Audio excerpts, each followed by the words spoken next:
So every day across our nation, families talk about their plans for the future, their ambitions, their aspirations for themselves, for their children.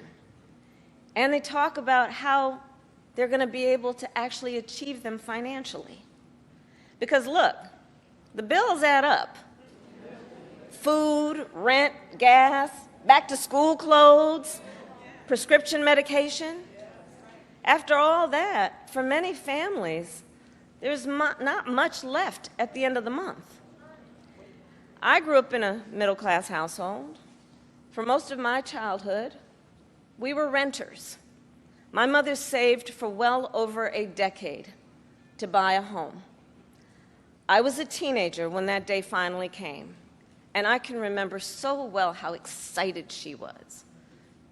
I kind of understood what it meant, but we called her Mommy. Mommy was so excited, it just made us excited that she was so excited. Later in college, I worked at McDonald's to earn spending money. Well, some of the people I worked with were raising families on that paycheck.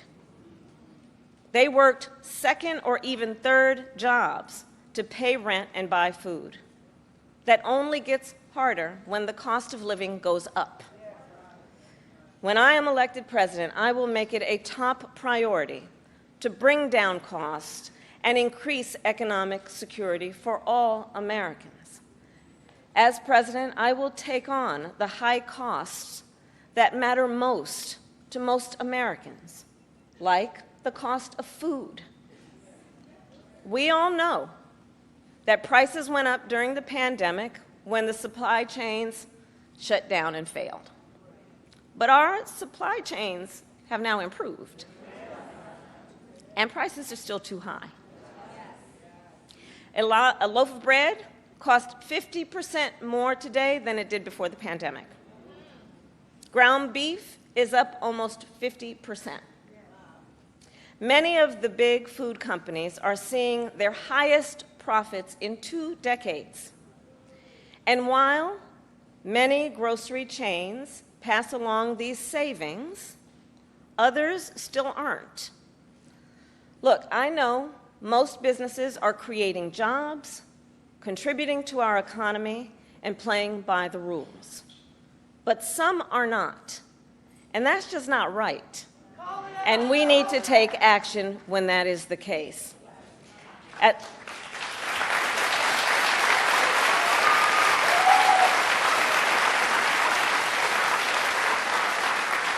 As Attorney General in California, I went after companies that illegally increased prices, including wholesalers that inflated the price of prescription medication, and companies that conspired with competitors to keep prices of electronics high.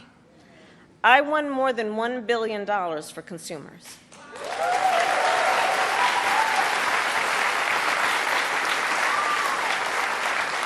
So believe me, as president, I will go after the bad actors.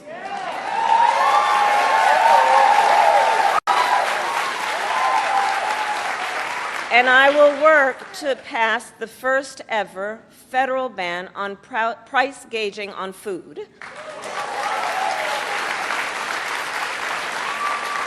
My plan will include new penalties for opportunistic companies that exploit crises and break the rules, and we will support smaller food businesses that are trying to play by the rules and get ahead.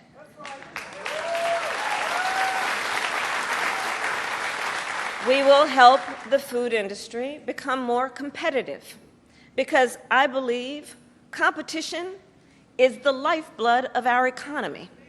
More competition means lower prices for you and your families.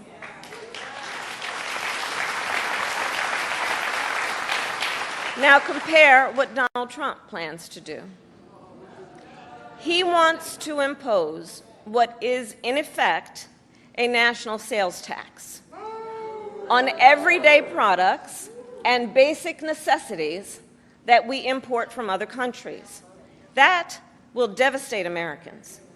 It will mean higher prices on just about every one of your daily needs, a Trump tax on gas, a Trump tax on food, a Trump tax on clothing, a Trump tax on over-the-counter medication. And you know, economists have done the math.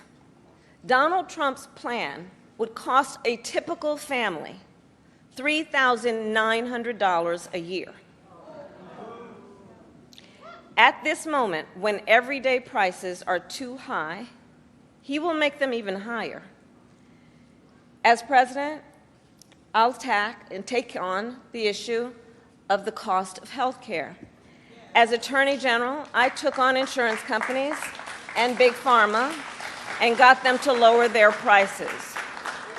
And together with President Biden, we've gone even further. We capped the price of insulin at $35 a month, and the total cost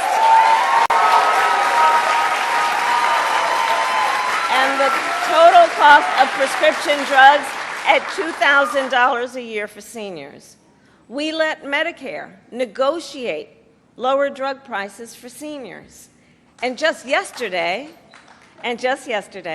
we announced that we are lowering the price by up to 80% for 10 more life-saving drugs.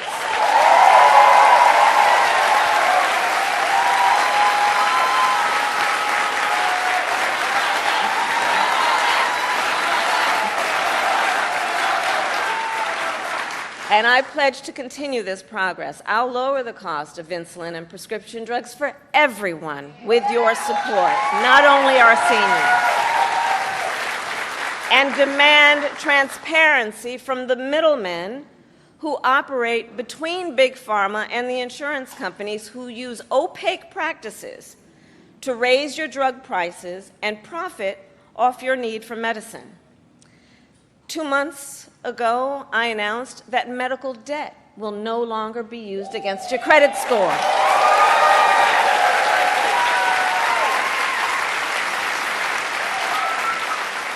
And I will work as president with states like here in North Carolina, Roy Cooper, thank you again, to cancel medical debt for more and more, millions more Americans.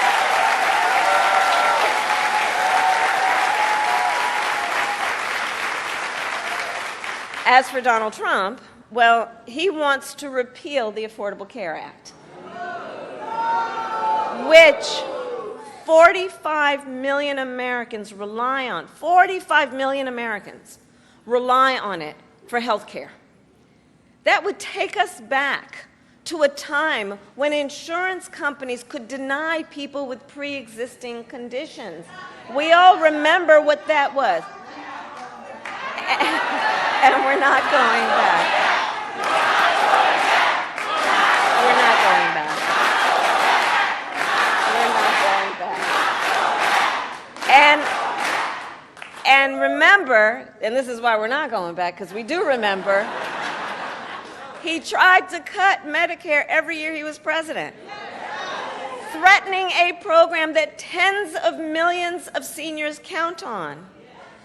And according to his Project 2025 agenda, he intends to undo our work to bring down prescription drugs, the cost of prescription drugs, and insulin costs. Well, we've come too far to let that happen.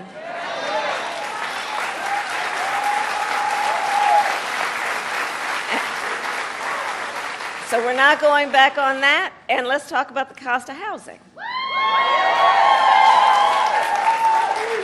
So now, the housing market can be complicated, but look, I'm not new to this issue.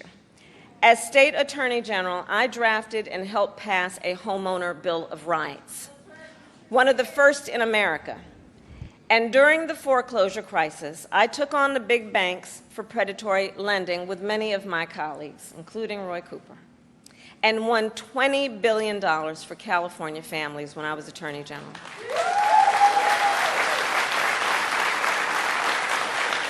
So I know how to fight for people who are being exploited in the housing market. And I know what home ownership means. It's more than a financial transaction. It's so much more than that. is more than a house.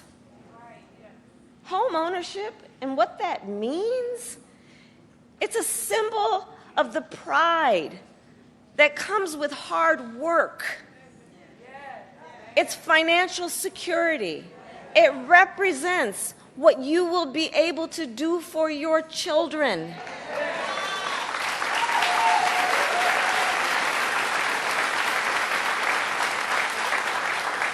And sadly, right now, it is out of reach for far too many American families.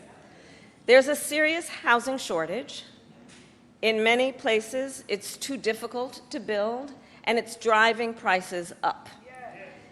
As president, I will work in partnership with industry to build the housing we need, both to rent and to buy. We will take down barriers and cut red tape, including at the state and local levels.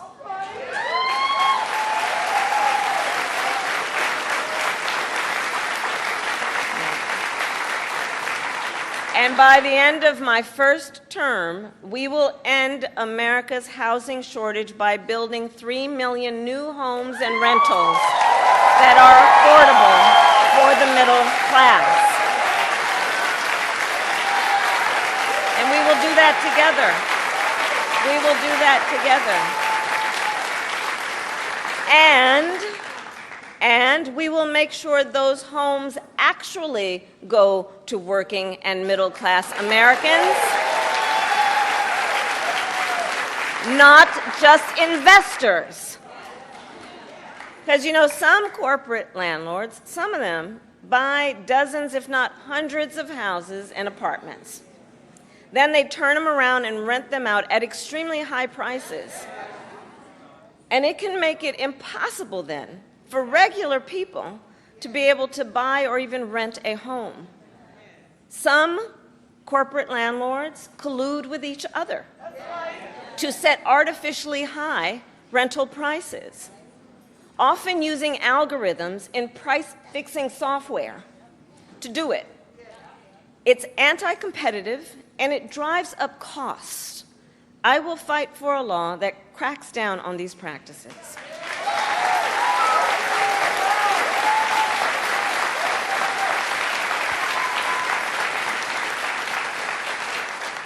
We also know that as the price of housing has gone up, the size of down payments have gone up as well.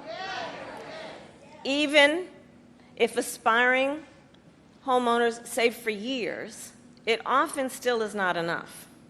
So in addition, while we work on the housing shortage, my administration will provide first-time home buyers with $25,000 to help with the down payment on a new home.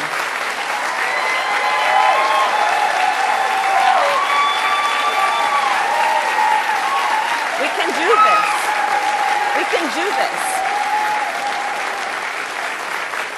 All to help more Americans experience the pride of home ownership and the financial security that it represents and brings.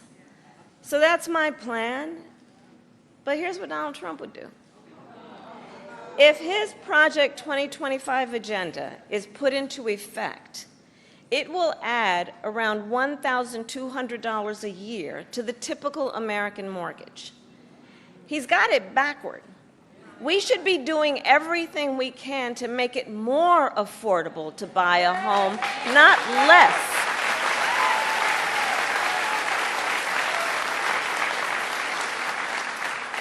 Finally, there's one more way I will help families deal with rising costs, and that's by letting you keep more of your hard-earned money.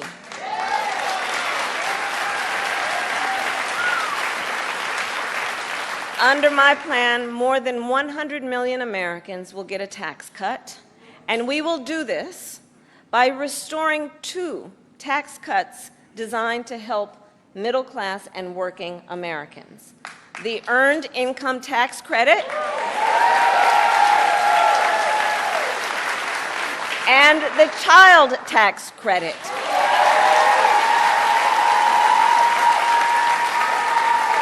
through which millions of Americans with children got to keep more of their hard-earned income. We know this works and has a direct impact on so many issues, including child poverty. We know it works. So as president, I'll not only restore that tax cut, but expand it. We will provide $6,000 in tax relief to families during the first year of a child's life. Now think what that means. Think what that means. That is a vital, vital year of critical development of a child.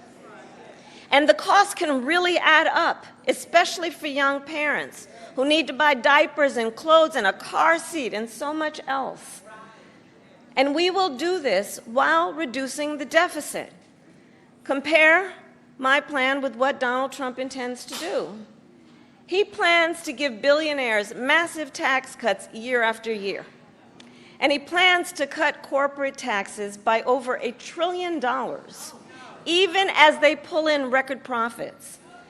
And that's on top of the $2 trillion tax cut he already signed into law when he was president, which, by the way, overwhelmingly went to the wealthiest Americans and corporations and exploded the national deficit. You know, I think that if you want to know who someone cares about, look who they fight for. Look who they fight for.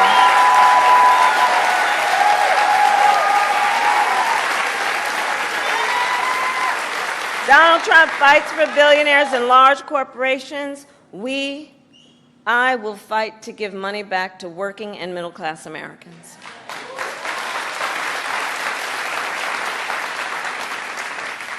So I'll end with this. 2 days ago, Donald Trump was here in North Carolina. He said he was going to talk about the economy. I think you all watched. You know what I'm about to say. But he offered no serious plans to reduce costs for middle-class families. No plan to expand access to housing or health care. And that, actually, I think for most of us, was not surprising. Because we already know his plans. We know the Project 2025 agenda. So there's a choice in this election. Donald Trump's plans to devastate the middle class, punish working people, and make the cost of living go up for millions of Americans. And on the other hand, when I'm elected president, what we will do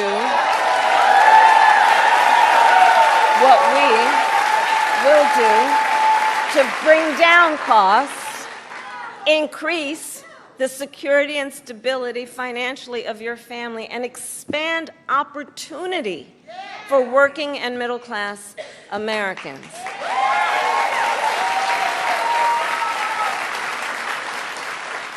So now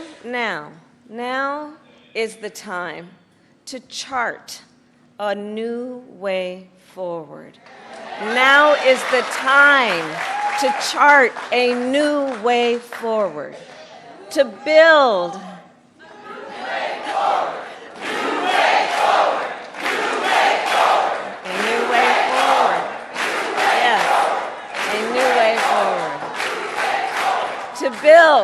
to build an America where everyone's work is rewarded and talents are valued, where we work with labor and business to strengthen the American economy, and where everyone has the opportunity not just to get by, but to get ahead.